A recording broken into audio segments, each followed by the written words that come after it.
हम वोकैब, एक तो मैक्सिमम वोकैब बेटा हम लोग रूट से करेंगे, और रूट से वोकैब कैसे कराया जाता है वो मैंने आपको बैच नंबर 16 में शाम को 5:30 बजे कराया है बेटा। उसके 5 डेमो हैं, और छठा डेमो में जिस दिन था उस दिन ही मेरी मदर इन लॉ का डेथ हुआ, तो मैं ले नहीं पाई, क्योंकि मैंने उसके नेक्स्ट डे था क्लास लिया, लेकिन मैं यूट्यूब में नहीं ले पाई उस दिन। तो आपका जो 6th डेमो था वो ठहर गया, रुक गया था, इसलिए 5 डेमो है बैच नंबर 16 का। उसमें आपने देखना सारे बैच नंबर, ये वोकैब 20 शीट है, उसमें मैंने पूरा रूट से कराया है। आज मैं जो कराना चाहती हूँ, मैं आज आपको विजुअल इफेक्ट से वोकैब दिखाना चाहती हूँ बेटा, कैसे है देखो ध्यान से। सबसे पहले रिमेंबर, मैं कुछ चीज़ें हैं ना अपने दिमाग में फिट करती हूँ, किसी फीचर के साथ, किसी फिगर के साथ, या उसके साथ कुछ देख के कोशिश करती हूँ उसको अपने दिमाग में फिट करने का। देखो जरा ध्यान से,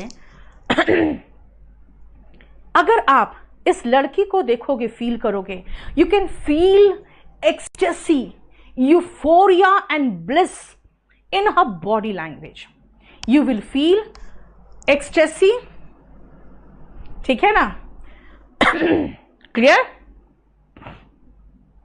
feel what? Bliss, ecstasy and euphoria in her body language. क्या है meaning? A feeling of great happiness and excitement.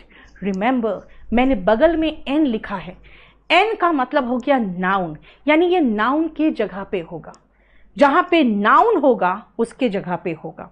Example देखो, the first 6 months of marriage were sheer bliss, है ना?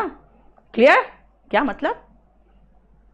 मैंने एक बार एग्जाम्पल यही बताया था कि कंप्लीट और फिनिश में यही फर्क है कि 6 months you feel that I am complete, and after 6 months और 1 year of marriage you feel I am finished. आ जाओ। शेयर ब्लिस, ब्लिस का मतलब क्या हुआ? हैप्पीनेस, ठीक है? My father was in ecstasy when I passed the exam. देखो, मेरे फादर बहुत खुशी में थे, एकदम परम आनंद में थे when I passed the exam. I was in a state of euphoria when I won the match. सब में 3 एग्जाम्पल में तीनों का किया है मैंने। देखो बेटा, वोकैब बुक जो आएगा ना, देखो बेटा मैं अभी स्पोकन का खत्म कर रही हूँ, उसका जो डिक्शनरी है ना उसको खत्म करने में मेरा दिमाग खराब हो रहा है। ठीक है, तो इसीलिए अब उसके बाद वो कैब का बुक लिखूंगी, ठीक है? देखो ध्यान से,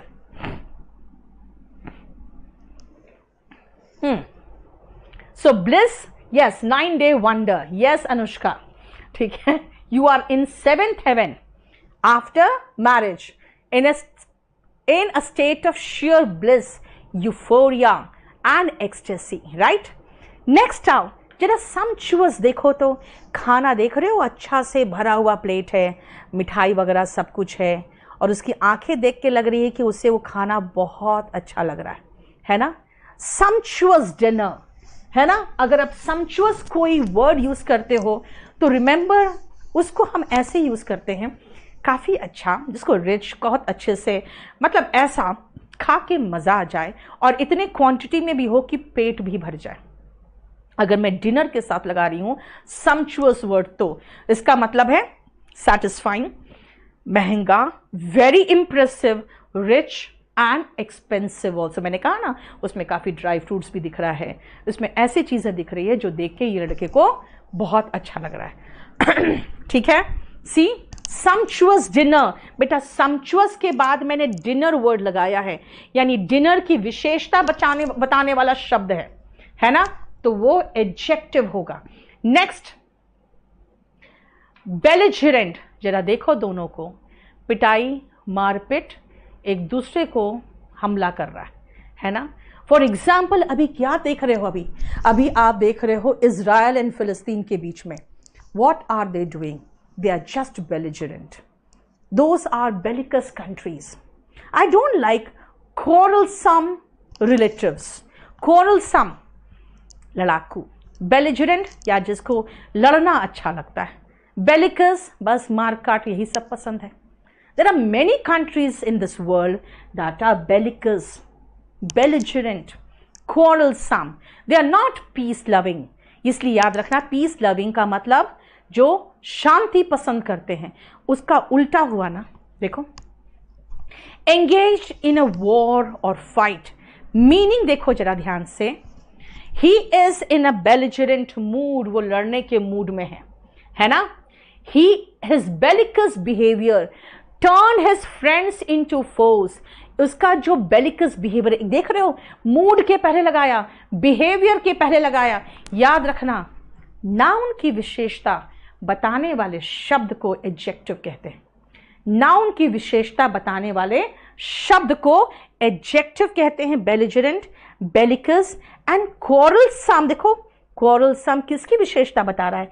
इस लड़के की, कि वो क्वारलसम हो जाता है, बिकम्स क्वारलसम, है ना, आफ्टर ड्रिंकिंग, शराब पीने के बाद.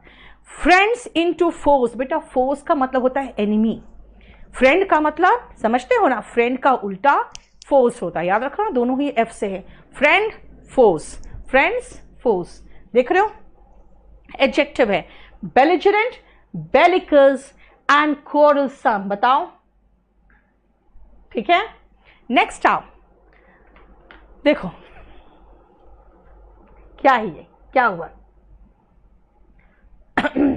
देखो,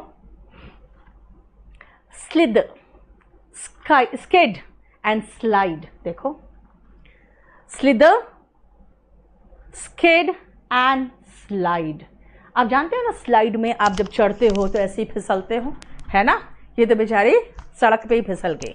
स्किड, कभी कभी आपकी गाड़ी स्किड करती है जब रोड में बहुत ज़्यादा बर्फबारी होता है कहीं पर, तो कई बार गाड़ियां बहुत दूर तक फिसलती चली जाती है ना. देखो, शी स्लिदर्ड एंड फेल डाउन. गिर गई. और देखो, स्लिदर्ड का मतलब क्या होता है? फिसल जाना. And fell down. ठीक है. If your tyre start to skid, यानी अगर आपके टायर स्किड करने लगे. स्किड का मतलब क्या होता है? फिसलना. तो कहते हैं भाई ब्रेक्स को ईज करो. कई लोग जब फिसलने लगते हैं तो डर के मारे और ब्रेक लगा देते हैं और फिसलने लगती है गाड़ी. इसे कहते हैं ब्रेक्स को ढीला छोड़ो अगर आपकी गाड़ी स्किड कर रही है तो. It will slide on the slippery ground. कोई चीज स्लिपरी ग्राउंड है तो भाई ये स्लाइड कर जाएगा, उस पर फिसल के आगे बढ़ जाएगा. सी, क्लियर. फोर्स का बेटा फ्रेंड्स हुआ ना, है ना. क्लियर. नेक्स्ट बेटा यही बैच है, ये वाला ध्यान रखना. 17 में आज से शुरू हो रहा है. कैलीग्राफी, ध्यान से सुनना बेटा. कैली रूट है, याद रखना इस रूट को अच्छे से. कैली का मतलब होता है, जहां भी दिखे समझ आना, ब्यूटिफुल, सुंदर. कहीं भी दिखे समझ आना ब्यूटिफुल. और ग्राफी वर्ड कहीं भी दिखे समझ आना राइटिंग में. तभी तो ईसीजी क्या होता है? इलेक्ट्रोकार्डियोग्राफी. आपके जो हार्ट बीट है उसको रिटन फॉर्म में, तो ग्राफी ही तो हुआ. राइट. क्लियर. बोलो. क्लियर. देखो, beautiful writing, calligraphy. Have a fantastic day. देखो तो कितना स्टाइलिश फॉर्म में लिख रहा है ना. देखो, ये क्या है? सुंदर लेखन कला, है ना. नितेश बेटा आप एक काम करो, जितने लोगों को किसी भी तरह का कोई प्रॉब्लम हो रहा है ऐप को डाउनलोड करने में, बैच परचेज करने में, कुछ और आपको इंफॉर्मेशन चाहिए, आप प्लीज़ इस नंबर पे व्हाट्सएप करके छोड़ दो, और या तो फिर आप मैसेज करके छोड़ दो. आपको कल कॉल आ जाएगा. ठीक है. और आराम से जाके क्लास के बाद सो जाओ. समझे? देखो कितना आसान तरीका बताया. हालांकि आप चाहो तो 955510 ये सुबह खुलता है. 555510 8888 पे कल कॉल कर सकते हो. नहीं तो इसमें व्हाट्सएप कर दो, आराम से सो जाओ, कल आपके पास कॉल आ जाएगा. ठीक है. देखो, calligraphy, art of beautiful hand writing. Generally में बच्चे क्या करते हैं ना, जब गर्मी की छुट्टियां होती है, 2 साल से तो ऐसी छुट्टी है ना, दे गो टू लर्न कैलीग्राफी. देखो, ठीक है. बोलो कोई प्रॉब्लम यहां तक? नेक्स्ट आओ, अभी जो मैंने आपको शुरुआत में वर्ड बताया था ब्लिस, अब मैं उसका एडजेक्टिव फॉर्म बताऊंगी। मैंने फर्स्ट में बताया था आपको ब्लिस, ब्लिस का एडजेक्टिव फॉर्म होगा ब्लिसफुल। एक्सटेसी बताया था, इसका सिनोनिम अगर मैं एडजेक्टिव में कहूंगी तो एक्सटेटिक। और यूफोरिया बताया था तो मैं कहूंगी यहां पे यूफोरिक। बेटा वहां पे मैंने नाउन पढ़ाया था, अब मैं एडजेक्टिव पढ़ाऊंगी तो मैं कहूंगी आई वॉज एक्सल्टेंट, है ना, आई वॉज एक्सटेटिक, है ना, यूफोरिक, यूफोरिक यूफोरिया से बना हुआ एडजेक्टिव है यूफोरिक, है ना। देखो ये सारा क्या है, ये एडजेक्टिव है। ब्लिस का मतलब हैप्पीनेस था तो ब्लिसफुल का मतलब हैप्पी हो गया, यानी ये सब का मतलब है हैप्पी, वेरी हैप्पी। ठीक है, जैसे किसी को आप कहते हो हैप्पी मैरिड लाइफ तो क्या कहोगे, ब्लिसफुल मैरिड लाइफ। समझ में आया? आप उसको अगर हैप्पी वर्ड के रूप में यूज कर रहे हो, I was in great ecstasy कहा था वहां पे। अगर एडजेक्टिव के फॉर्म में कहोगे तो कहोगे आई वॉज एस्थेटिक।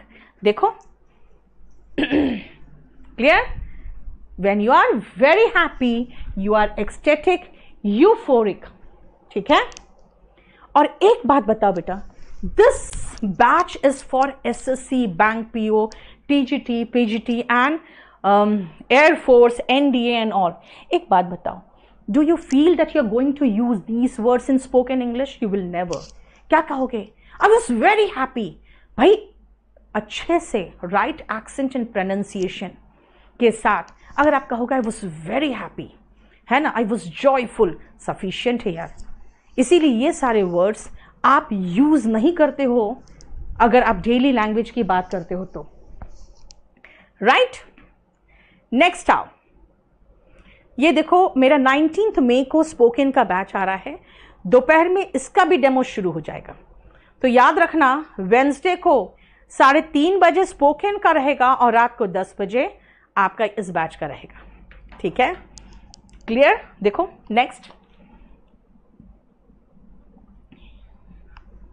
देखो क्या है वर्ड, नेस्टी, है ना। अगर आप किसी चीज को टेस्ट किए तो मुंह बना के कहा नेस्टी, मतलब बहुत गंदा, राइट। अगर कोई किसी का आदत गंदा है, वो अंगुली चबा रहा है, नाखून चबा रहा, कहेंगे नेस्टी हैबिट्स, या नाखून चबा रहा है ना, नेस्टी हैबिट्स। तो बाइटिंग क्या हुआ बाइटिंग नेल्स कहते हैं उसको। ठीक है, सुनो, अगर कोई बहुत गंदा सा कहीं से स्मेल आया, कहेंगे नेस्टी स्मेल, इसका मतलब बहुत बैड स्मेल, है ना।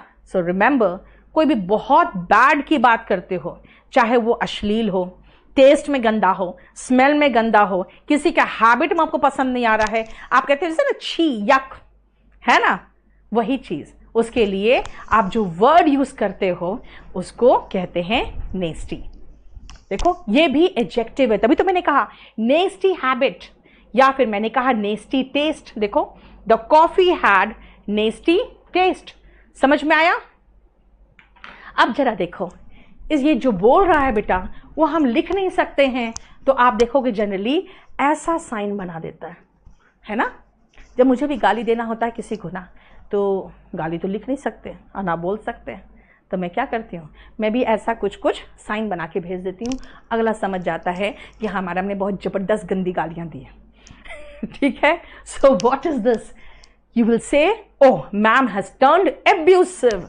मतलब जब आप किसी को देखते हो कि बहुत गाली गलौज करने लगता है तो क्या कहते हैं, डोंट एब्यूज, गाली मत दो। यू आर वेरी एब्यूसिव, मतलब तुम बहुत ही, तुम्हारी जुबान बहुत गंदी है, तुम गालियां देते हो, है ना, एब्यूसिव। विट्रियोलिक, विट्रियोलिक का मतलब यही सेम चीज है, जो बहुत गंदा, मतलब जिसको कह सकते हैं एब्यूसिव है। इसका मतलब जब आप ऐसे वर्ड्स यूज कर रहे हो जो हिंदी में, जो हम एक और वर्ड यूज करते हैं अनपार्लियामेंट्री हो। अनपार्लियामेंट्री का मतलब पार्लियामेंट में बैठ के ऐसे वर्ड्स यूज नहीं कर सकते आप, है ना। हाँ बेटा मैं वही करती हूँ। देखो बात क्या है ना, पहले यूट्यूब वगैरह में क्या था ना, नहीं पहले फेसबुक वगैरह में क्या था कि वो तुरंत ही दूसरा बना के आ जाता था अपना आईडी, है ना। तो पहले क्या होता था कि फिर वो किसी और आईडी से फिर किसी और आईडी से तंग करता था। अब मैं कुछ नहीं करती। देखो बेटा, when you grow up you become really peaceful. अब मेरे से कोई आर्ग्यूमेंट करता है तो मैं कहती हूँ बेटा अगर आप कहोगे हाथी उड़ता है, मैं कहूँगी बिल्कुल उड़ता है। I don't argue because I know कि जिनको मेरे पर भरोसा है वो हमसे आर्ग्यू करेगा नहीं, और जिनको भरोसा नहीं है उससे चाहे जितना आर्ग्यू कर लो वो मानेगा नहीं। क्यों अपना खून जलाए, है ना। हमने अपनी लाइफ में बहुत खून जलाया, बहुत खून जलाया। बेचारी एक तो खून जला जला के मर गई, लेकिन उनका भी कुछ नहीं हुआ। तो फ़ायदा नहीं है, आप किसी से आर्ग्यूमेंट करने से कोई फ़ायदा नहीं है।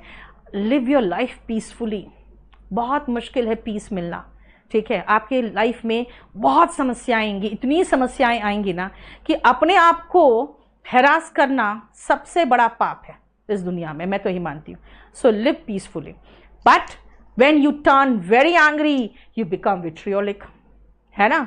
Sometimes you use abusive language, that means you use unparliamentary language. Unparliamentary समझ में आ गया ना भाई, जो पार्लियामेंट में बोल के बैठ के जो लैंग्वेज हम नहीं यूज कर सकते। देखो, good manners ban abusive language. The newspaper launched a vitriolic attack on the minister. Minister पे बहुत ही आक्रामक हमला कर दिया। क्लियर। नेक्स्ट आओ, चलो ये कंपल्सरी इंग्लिश का भी एक क्लास में लूंगी और आपको दिखाऊंगी आपको कितना इंग्लिश आता है। चलो देखो इस कुत्ते को, मेरी लाइफ में भी दो दो कुत्ते हैं, एक जर्मन शेपर्ड है और एक गोल्डन रिट्रीवर है।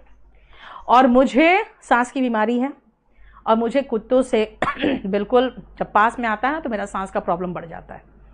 लेकिन मेरा अपने घर में मेरा कुछ नहीं चलता। मेरा बेटा ने दो दो कुत्ते पाल रखे हैं और दोनों का बिल्कुल वो ध्यान नहीं रखता।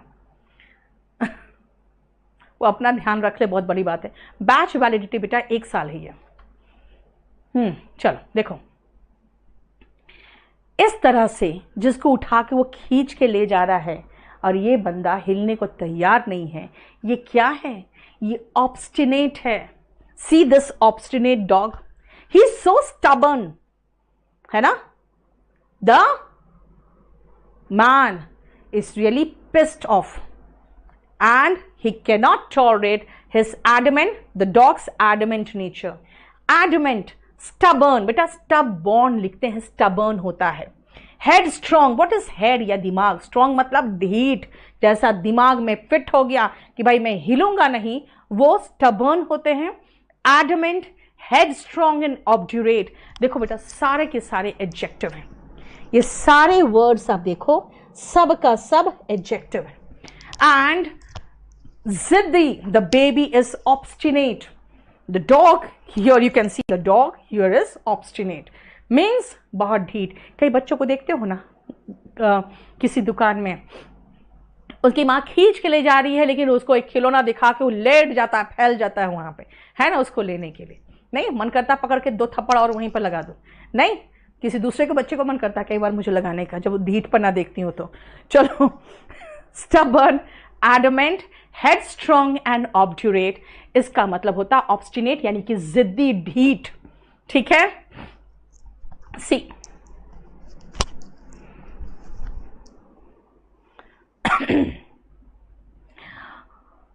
पैसिव वॉइस के क्वेश्चन जो रह गए थे, दीपक वो मैं करवाऊंगी ना, आपका वॉल्यूम 1 अलग चलेगा बेटा। वीडियो डाउनलोड बेटा बैच नंबर 10 से हो रहा है। Obstinate, yes. चलो नेक्स्ट देखो, टर्न अ ब्लाइंड आई, मतलब मुझे दिख नहीं रहा है, क्या प्रॉब्लम है इसको, यानी सीधा मैं उधर देख रही हूं। I have turned a blind I, like अभी क्या हुआ है, the government has turned a blind I towards the problems of the people, है ना, कई लोग मर गए। And the doctors, the local politicians, even the central ministers, you can say, they have turned a blind eye, मतलब कहीं और देख रहे हैं। भाई आप हमारे प्रॉब्लम्स की तरफ से बिल्कुल आंख फेर चुके हो, ऐसा लग रहा है जैसे अंधे हो चुके हो आप। See, the police usually turn a blind eye. Generally कोई क्राइम होता है, भाई कहाँ हुआ हमें तो पता ही नहीं चला, they just turn a blind eye, and governments can not turn a blind eye to the public opinion. जो पब्लिक का ओपिनियन है उसके प्रति आंख नहीं फेर सकती, right. So what is the meaning of turn a blind eye? Ignore. इसका मतलब है क्या? डेफ, यानी ध्यान नहीं देना। कान से तो डेफ, आंख से तो ब्लाइंड। देख लो, to turn a deaf ear भी होता है। बेटा ये सारे जो वोकैब नहीं, जो पूरा ग्रामर है, अगर आपको हार्ड कॉपी चाहिए तो आप ये बुक खरीद लेना। इसके सारे पेजेस ऐसे ही कलर्ड है और इसका कवर पेज ऐसा है। आप kdpublication.com से, बेटा आप लोग कभी कभी KD लाइव में बुक खोजते हो, KD पब्लिकेशन में बुक मिलेगा, KD लाइव ऐप में तो बैच मिलेगा। नहीं ठाकुर अमरजीत, ये बैच यूपीएससी के लिए बिल्कुल नहीं है। यूपीएससी वाले कंपल्सरी इंग्लिश लेंगे, आप लोग गलत बैच मत ले लेना। How old is my child Garv? He is around 12-13 है ना, 12 और 13 के बीच में। चलो नेक्स्ट आओ, एंग्शियस। देखो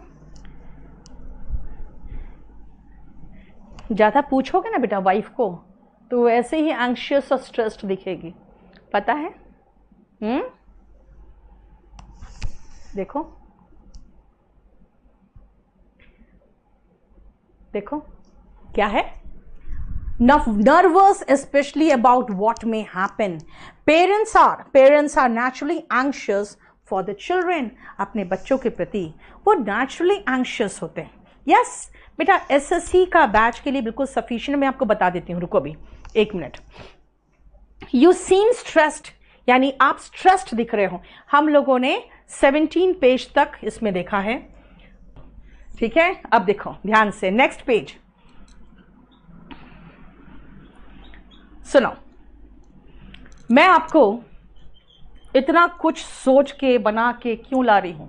आपको सिर्फ इसलिए लेके आ रही हूं ताकि आप बेटा, एक तो आप 5:30 बजे का बैच नंबर 16 का डेमो देखना, उसमें मैंने सारा रूट से कराया है ना। 20th नंबर जो शीट है, 1 से 20 तक शीट क्लास में कराती हूँ, वो कराया उसमें। और कुछ ऐसे वोकैब मैं कराऊंगी जिसमें करीबन मेरा 6 तैयार हो चुका है GIF, इसको भी बहुत अच्छे से करवाऊंगी। चलो ध्यान से देखो, ये देख के आपको महसूस हो रहा होगा कि जब आपकी फ्रेंड या गर्लफ्रेंड किसी दूसरे लड़के से कहीं बात कर रही होती है तो छुप के ऐसे ही टेढ़ी नज़र से और ऐसे ही बना के देखते हो ना। जरा देखो, यही है ना, सुनो, ऐसे ही देखते थे ना तुम जब वो दूसरे लड़के से बात करती थी तो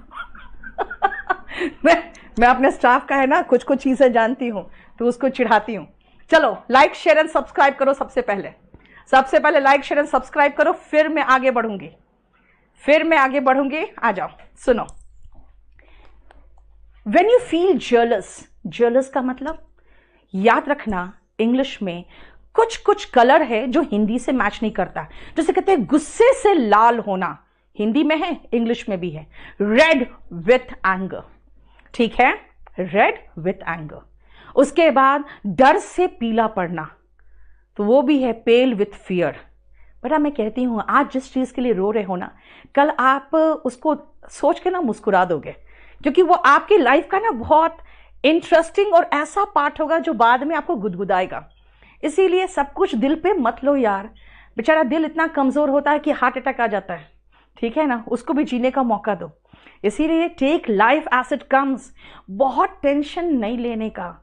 लाइफ भी बिल्कुल गर्लफ्रेंड की तरह है, जितना भाव दोगे उतना भाव खाएगी, इसलिए बिंदास जियो। चलो देखो ध्यान से, मैंने क्या कहा मैंने कहा red with anger and pale with fear. बेटा ये दोनों हिंदी टू इंग्लिश है ना, डर से पीला पड़ना, गुस्से से लाल होना। लेकिन अगर आप जेलस की बात करोगे तो वो हिंदी से रिलेटेड नहीं है, ग्रीन वर्ड है, ग्रीन विथ एनवी। एनवी मतलब जलन, यानी कि jealous, envious, green with envy एक इडियम है।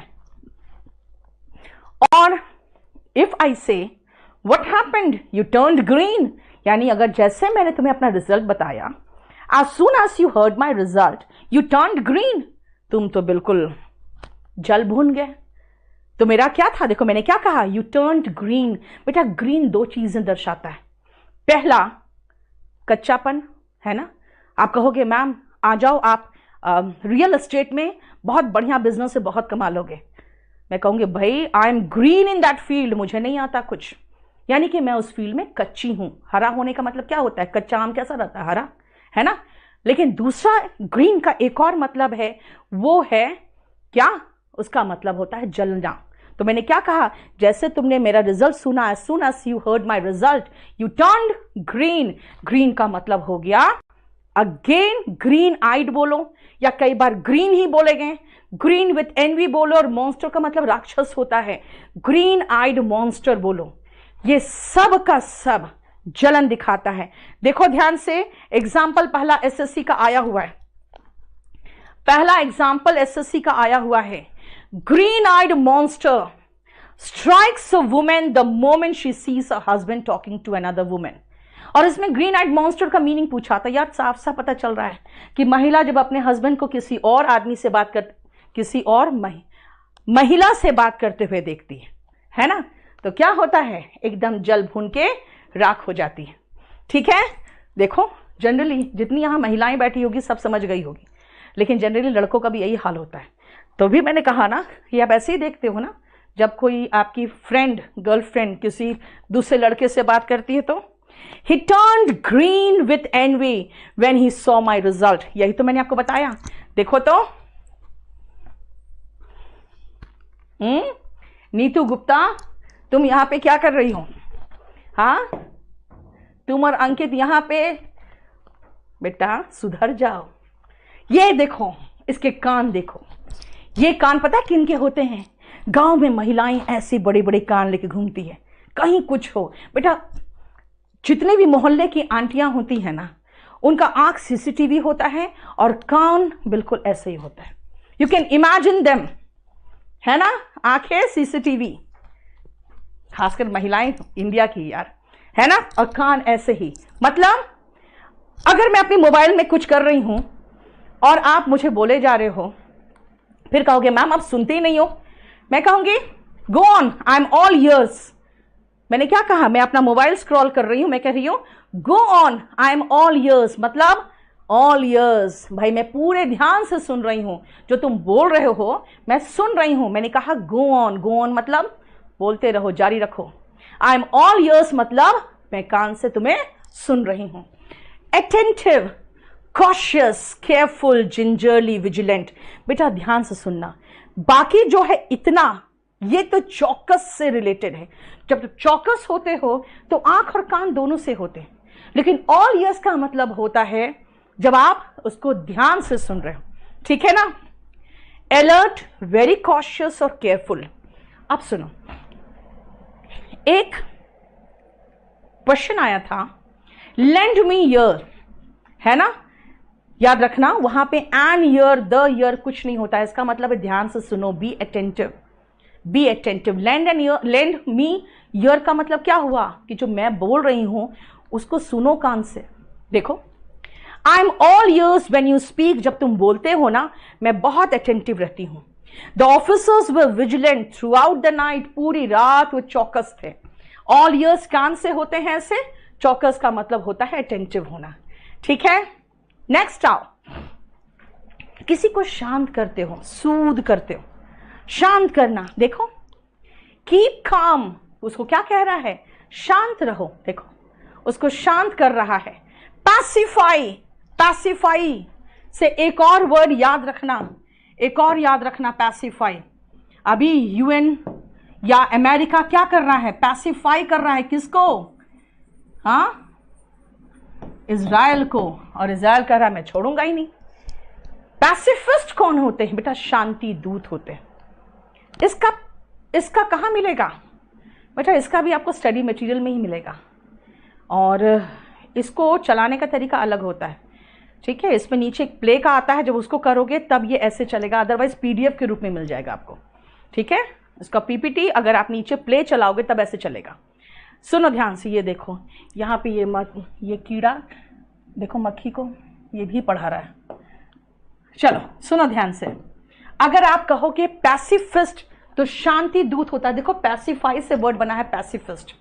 मॉलिफाई, अगर आप गुस्सा हो रहे हो बहुत भयानक, तो I will try to mollify your anger, मैं आपके गुस्सा को शांत करने की कोशिश करूंगी, है ना, ठीक है। गांव की महिला एक का 4 कर देती है।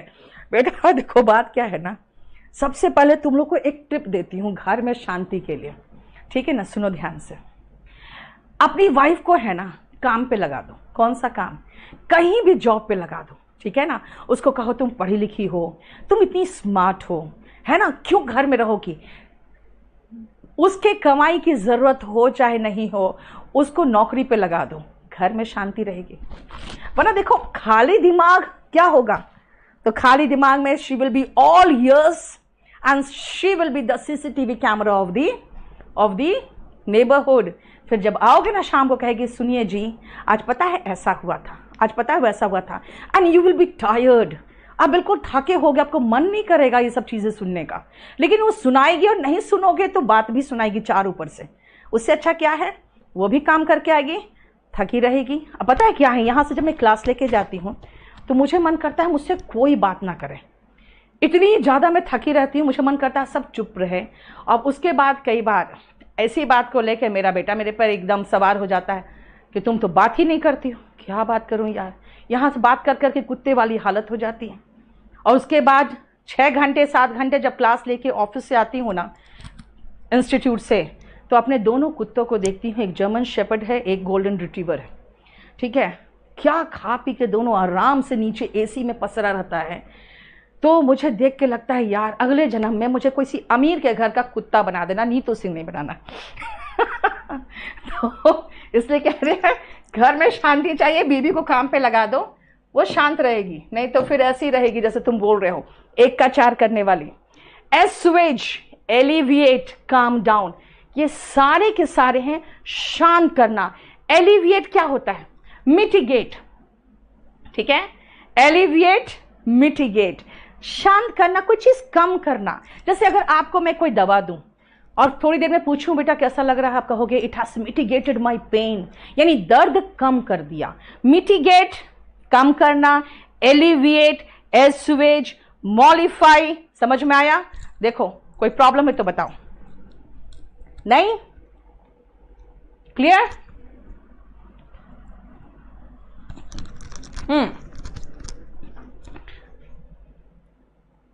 अब आओ नेक्स्ट, देखो जनरली इंग्लिश में जानते हो कई बार ऐसे कहते हैं जब कुछ दिखाना चाहते हो ना कि वो गायब हो गया, तो कहते हैं इट वेंट पुफ। ये जो वर्ड है ना पुफ, बेटा ये एक्सक्लेमेटरी वर्ड है फॉर समथिंग जैसे गायब हो जाना। कई बार आपकी लाइफ में कोई आती है and then she is poof, मतलब चली जाती है ना। अभी मैंने फेसबुक पे एक शेयर भी किया, देखना, वो बेचारा रो रहा है। वो नीतीश सरकार से प्रार्थना कर रहा था कि शादियों पर भी वैसे ही लॉकडाउन लगा दो जैसे बाकी चीज़ों पे लगाया है, क्योंकि 19 मई को मेरी गर्लफ्रेंड की शादी है ना। तो बहुत सारे लड़के, उसका नाम पंकज है, बहुत सारे लड़कों ने लिखा है नीचे कि आज 19 मई है, आज पंकज उदास है। चलो देखो पुफ, मैंने क्या कहा, somebody comes in your life and then one day fine morning she is puff, मतलब she disappears। पुफ का मतलब क्या होता है बेटा, ये पुफ जो है, पुफ जो वर्ड है ये एक्सक्लेमेटरी वर्ड है जिसका मतलब है गायब हो जाना। देखो डिसअपियर या वैनिश इनटू थिन एयर। जैसे मान लो पुलिस कोई चोर का पीछा कर रही है, बहुत दूर से पीछा कर रही है, अचानक चोर कहाँ गया पुलिस को समझ में नहीं आया, तो क्या कहेगा, we chased him but then he vanished into thin air. ऐसा लगा जैसे हवा में गायब हो गया। देखो ना हिंदी में सोचो ना, ही वैनिश्ड इनटू थिन एयर, है ना। देखो डिसअपियर। अच्छा अगर आप कहोगे बेटा सबसे पहले तो शेयर करो एंड सब्सक्राइब करो। जहां तक मैं जानती हूं लोग सिर्फ वर्ड लेके आ रहे हैं और समझा रहे हैं, नोबडी इज गोइंग टू पे so much attention on any GIF जो रिलेटेड से हो, ठीक है। हाँ पंकज का जलवा चल रहा है पूरे, उसके पंकज के पीछे एक लड़की भी आई, उसके पीछे पूजा आई, तो सबका चल रहा। देखना ना हमारे उस पोस्ट के कमेंट्स को पढ़ोगे ना, हंसते हंसते लोटपोट हो जाओगे। ठीक है, चलो। एफेमेरल एंड एवरनेसेंट, देखो कुछ ऐसे फूल होते हैं बेटा जो सुबह खिलते हैं शाम को मुरझा जाते हैं, तो क्या कहोगे? These flowers are ephemeral, evanescent. Ephemeral का मतलब क्या होता है? एफेमेरल का मतलब होता है जो बहुत जल्दी क्षणिक हो, जो क्षणिक हो। जैसे मैंने अभी क्या कहा, somebody comes in your life and one fine morning she is poof, मतलब she disappears into thin air, है ना? So don't run after ephemeral love. मैं हमेशा मना करती हूँ बेटा, these things are you know ephemeral in your life, है ना? आप कभी बुढ़ापे में आपका जब दांत नहीं रहेगा ना, तो मुस्कुराने का एक कारण हो सकता है, बस दैट्स इट। ठीक है ना? सच्चा प्यार कभी पूरा होना ही नहीं चाहिए। You know why? हाँ, नहीं जानते हो? वो जिंदगी भर याद रहता है।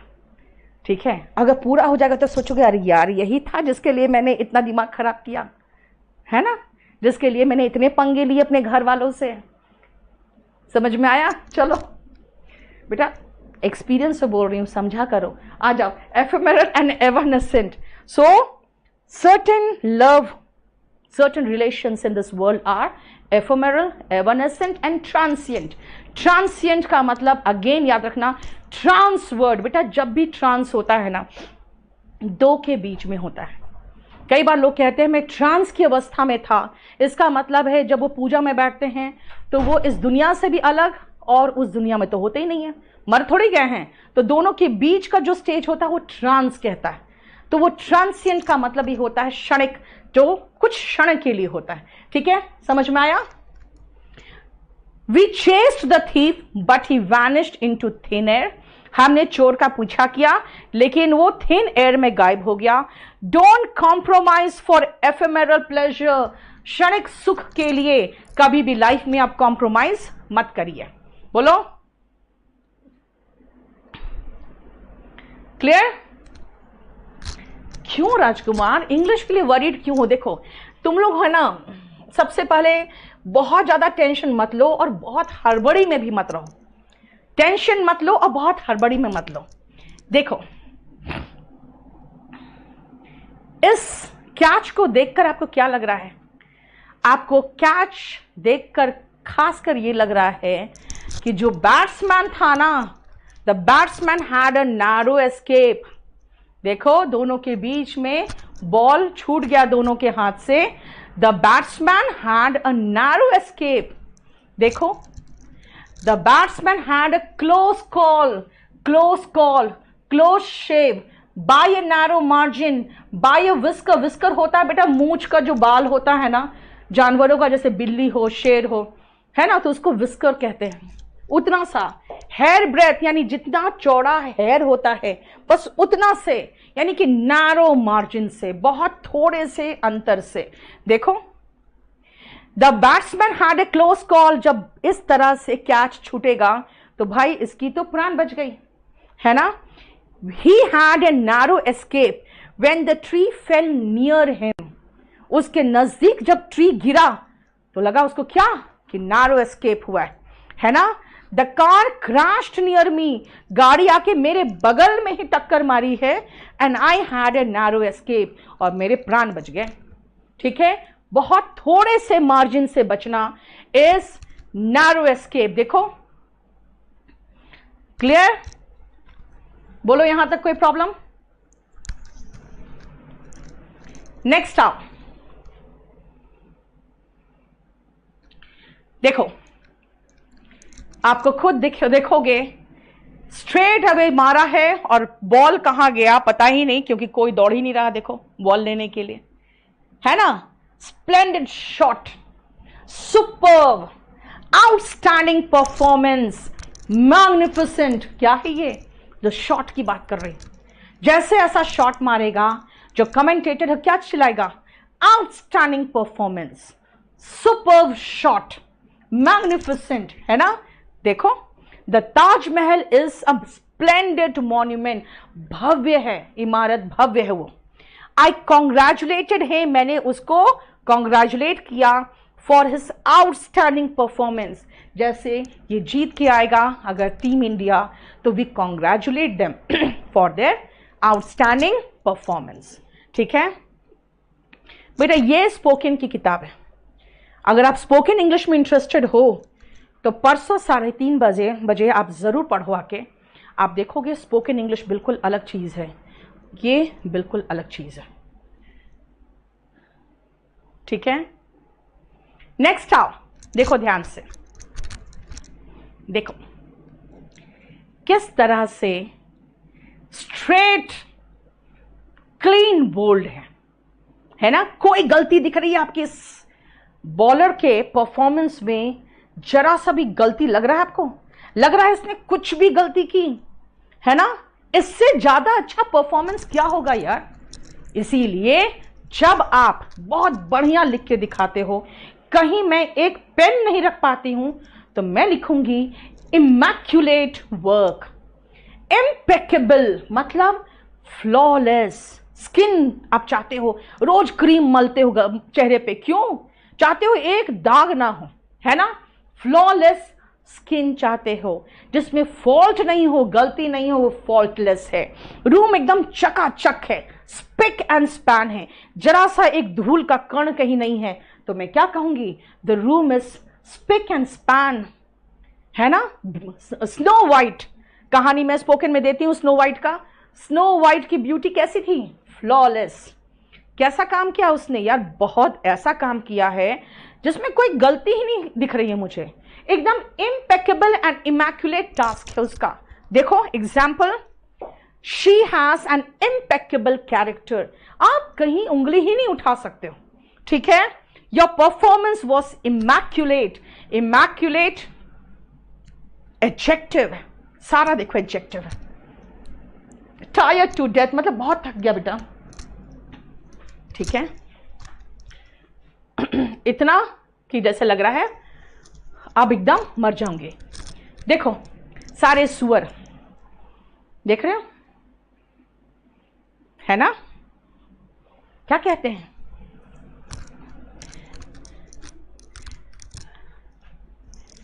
अगर आप पिग के साथ, है ना, इस तरह से अगर आप गंदगी में लड़ेंगे तो you will get dirty and the pigs enjoy it.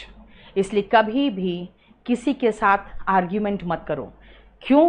क्योंकि वो एंजॉय करेगा, they are pigs and you will get dirty, right. तो देखो ध्यान से, क्या है इतना गंदा, यक, इट्स मर्की, ग्रबी, ग्राइमी, एकदम पूरा ऊपर से ग्राइम लगा हुआ है, चट जिसको कहते हैं, है ना।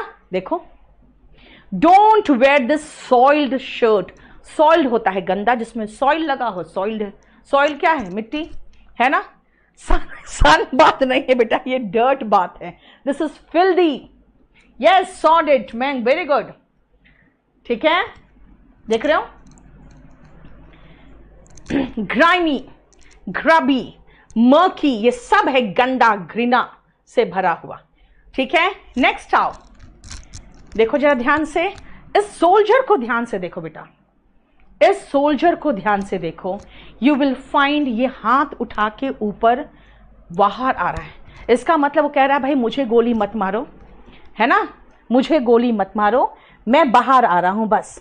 देखो जरा ध्यान से, सरेंडर कर रहा है याके। और जब किसी को सरेंडर करना रहता है ना, वो उठा के व्हाइट फ्लैग दिखाता है। और वहां व्हाइट फ्लैग आएगा कहां से? कोई व्हाइट फ्लैग लेके थोड़ी निकलता है, right.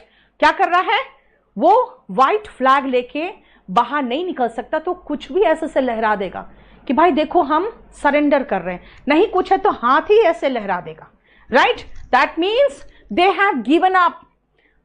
This soldier and the whole army wants to surrender. They have yielded. They are showing the white flag. Capitulate, relinquish, give up. सब का मीनिंग है छोड़ देना, आत्मसमर्पण कर देना। For example, our enemies showed the white flag. हमारे दुश्मनों ने white flag दिखाया। When our army surrounded them from all sides. जब हमारे आर्मी ने चारों तरफ से उनको घेर लिया। I won't yield unless I win. जब तक मैं नहीं जीत जाऊं तब तक मैं नहीं छोड़ूंगा। इसका मतलब मैं सरेंडर नहीं करूंगा।